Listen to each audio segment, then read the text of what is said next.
Idi Mnangagwa ayo oshoka vanhu nekuda kwema millions ayo aspendewa pa the upcoming SADC summit muri Zimbabwe azviperi mushe nekuda kwokuti vanhu oshamisika kuti ayo ruling party here iri kuita izvi kuti Mount Hampel kuchaitiwa the upcoming SADC summit azviperi mushe pane mapictures anouya achipostiwa ne the Ministry of Transport save namashoko abuda nyora muzora nhasi kuti subscribe like otina on the bell icon ndoona posta mapictures saya muri kuona pavideo onyora vachiti beautification works have commenced with the tree planting currently underway on Chairman Mao Boulevard from the new Parliament building to the traffic circle roundabout on the Harare Bindura Road. Beautifying our city, one tree at a time, our beautification of our roads. Ndomba shikwane yataura muzora nhasi aiwa muridzi wose zvamuri kuona kuti aiwa maroads ari kumaintainiwa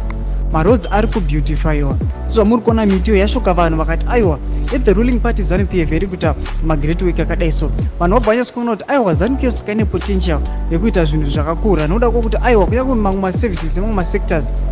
ari kudwela zvakaita sema-healthcare services vanhu vanyasikuona kuti ma-healthcare services zvinhu zvakadhakwa asi vanoona kuti the ruling party inoya ichikwanisa ma-developments ayo zvinyanisa kuti Zimbabwe inokwanisa ine potential yekuita zvinhu zvakakura kudarika apa votodzai mafungiro enyu munoti kudii pamusoro pema-developments ari kuitwa neZimbabwe kana government yeZimbabwe